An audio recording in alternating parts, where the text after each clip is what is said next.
There have been many disgusting statements made recently concerning allegations of improper conduct on my part. These statements about Michael Jackson usually remained calm in public. He spoke gently, smiled under pressure, and rarely allowed attacks to become confrontations. But that never meant he tolerated disrespect. Michael had boundaries. He recognized when someone was manipulating his words, ridiculing him, or trying to make him appear powerless, and when that happened, he revealed a side nobody expected to see. Is the family still closely knit despite all the kind of tabloid stuff over the years? That's sensationalism. How do you deal with that? How do I deal with sensationalism? Yeah, how do you deal with everything in your life being magnified, exaggerated? It's not true. Michael endured disrespect for years. Tabloids transformed his life into a spectacle.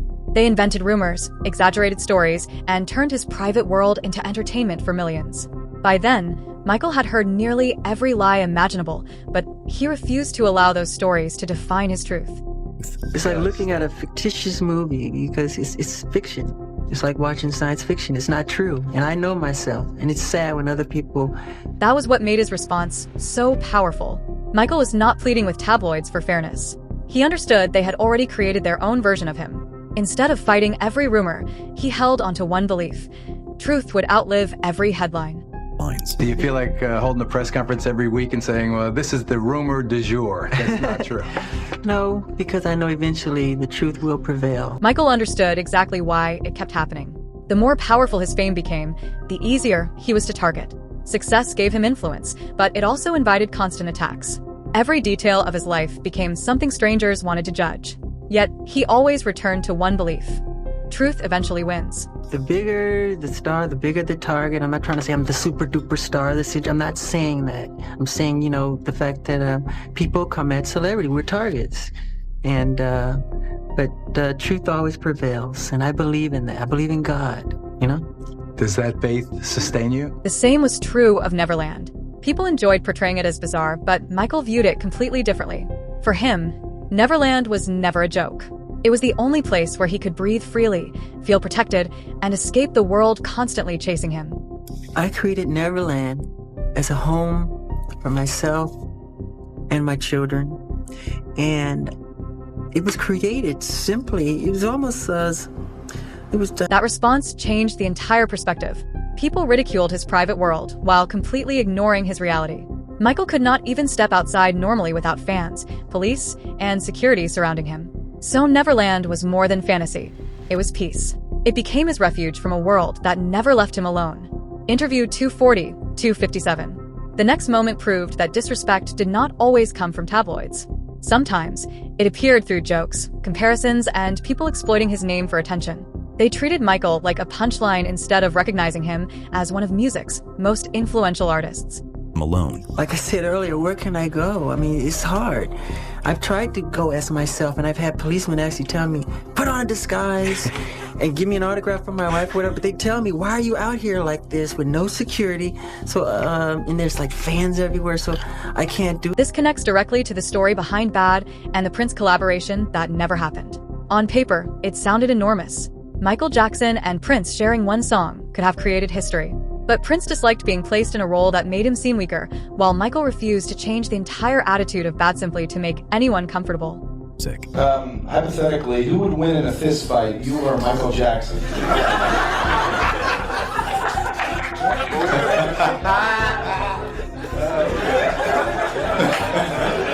They're both roughly, the same size. You have both have a high-pitched sound. What are your right hooks like? Oh my goodness. He's a plant, y'all. Michael respected great talent, but always protected his creative vision. If the energy felt wrong, he would never force it. Prince had reservations. Michael had his direction. Rather than creating unnecessary drama, Michael simply continued without him. Interview 413-424. People around Michael sometimes crossed boundaries, assuming his gentle personality meant he would never respond.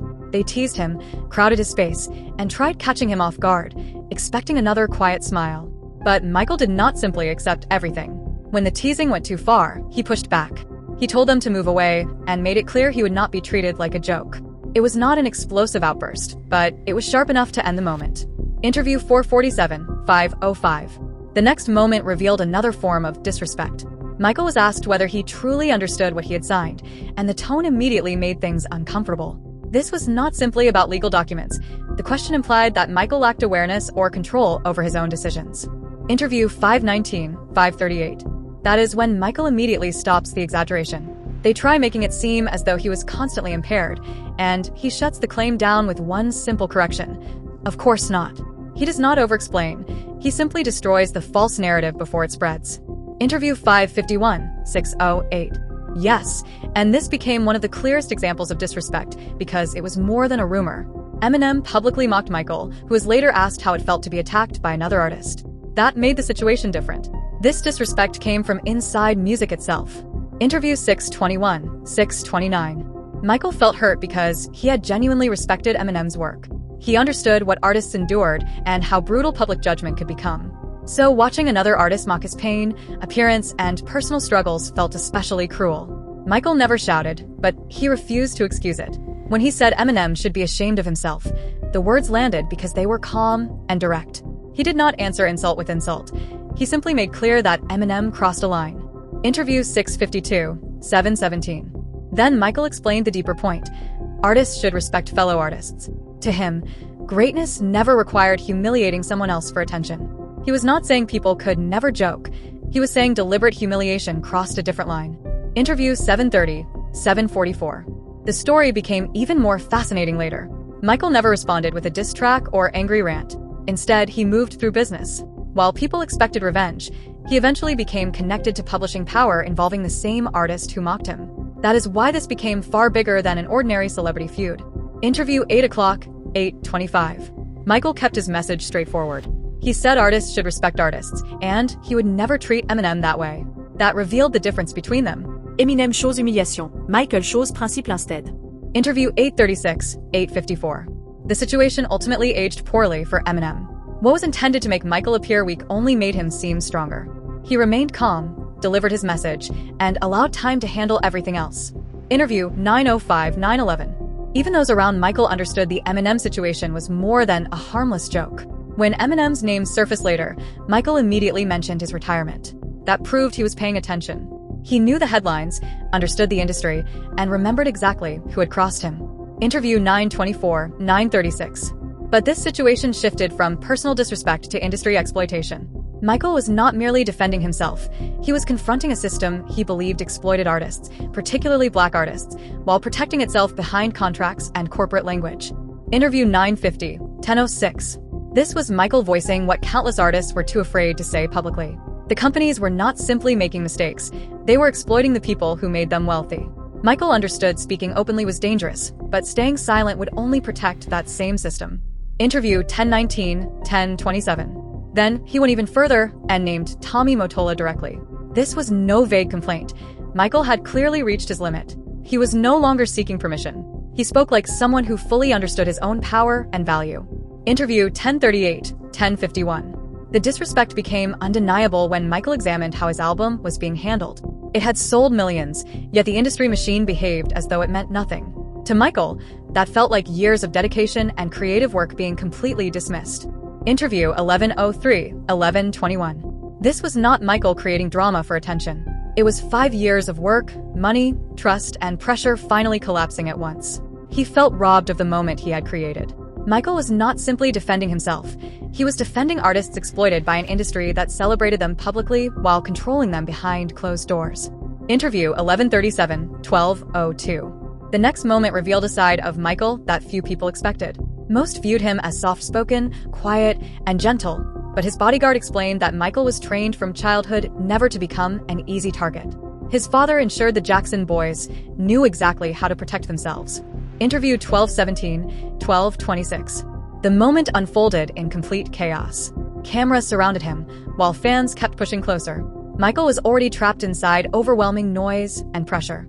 In that environment, one careless comment or one dangerous person could change everything.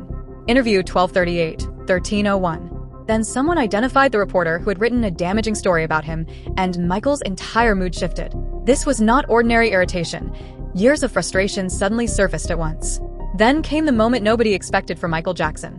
He became so furious that he pulled his arm back to swing, forcing his bodyguard to intervene before one punch became a worldwide headline. It revealed exactly how far the constant disrespect had pushed him. Interview 1323, 1353. Afterward, Michael regained his composure and thanked the bodyguard for intervening. That detail revealed everything. He knew the situation had pushed him somewhere he never wanted to go. Michael could be kind, shy, and soft-spoken, but he remained human, and when someone crossed the line, even he had a breaking point. Interview 1406, 1422. Now this moment felt different because Michael's anger was completely visible. He was not simply denying rumors. He was calling them disgusting, false, and part of a nightmare he had been forced to endure. You could hear this was not minor frustration or irritation. This was genuine pain. Interview 1435, 1455. Michael explained why the media wounded him so deeply. He believed they were never reporting fairly. They dissected his life, distorted details, and transformed serious allegations into entertainment. That was the disrespect he hated most. His pain eventually became contempt for people who showed no concern for the truth. Interview 1511, 1526. Then he made it clear that he was exhausted from being judged before the truth could be heard. This was not a gentle statement. It was a warning. Do not label me, do not condemn me, and do not treat me as guilty simply because the media told you to. Interview 1538, 1546. This moment brought everything back to the press. Michael finally revealed how he truly felt about tabloids. He was exhausted from smiling through lies, while the world accepted fabricated stories as facts. Interview 1556, 1611. He explained exactly how the disrespect operated. One photograph was taken out of context, a lie was attached to it, and millions suddenly believed they knew the truth. Michael was not battling one rumor, he was fighting an entire pattern. Interview 1623, 1632. So, he revealed the truth behind the photograph because silence would only allow the lie to spread. If Michael refused to explain himself, the tabloids would do it for him, always choosing the strangest possible version. Interview 1643, 1659. This was more than a defense. It was Michael warning people not to let strangers, headlines, and magazines define who he was. He wanted people to think carefully before believing every ugly story carrying his name. Interview 1711, 1719. Then, he called one rumor exactly what he believed it was: stupid.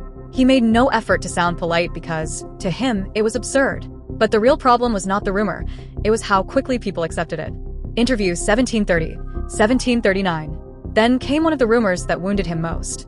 People were not merely discussing his appearance, they were suggesting he hated who he was. Michael responded directly and proudly because he refused to let anyone transform his identity into another tabloid joke. Interview 1753, 1808. This was painful because it targeted something deeply personal. People took his changing appearance and transformed it into a narrative about self-hatred. Michael made it absolutely clear that this was false. He refused to let the press define how he viewed himself. Interview 1820, 1837. Even his title became another controversy. Michael never needed to give himself any name. Fans and legends had already given him one, yet the press still twisted it into ego. That was why he constantly warned fans not to believe everything. He understood tabloids could transform love into arrogance, pain into entertainment, and truth into something completely false before millions of people even questioned what they were reading. Interview 1856, 1902. The final moment showed Michael confronting disrespect as it happened. Bashir framed the question in a way that made Michael feel his kindness was being deliberately twisted. The instant Michael recognized the angle, he interrupted and made it clear that Bashir was presenting everything completely wrong. Interview 1905, 1927. Michael was not letting Bashir turn care into something dirty. He pushed the question back and made it about children who needed comfort, love, and protection. In Michael's mind, that was the point, but Bashir kept pushing the darker meaning. Interview 1940, 1953. Bashir was not asking calmly. He kept pressing Michael about how the situation appeared publicly, and the tension quickly grew. Michael could hear the judgment hidden inside every question. He realized the conversation was shifting away from understanding and toward suspicion. Then Michael refused to let Bashir speak for every parent. He said he would allow it if he genuinely trusted someone. To Michael, trust and closeness mattered more than how outsiders twisted everything. For more breakdowns like this, hit like, subscribe, and share your thoughts.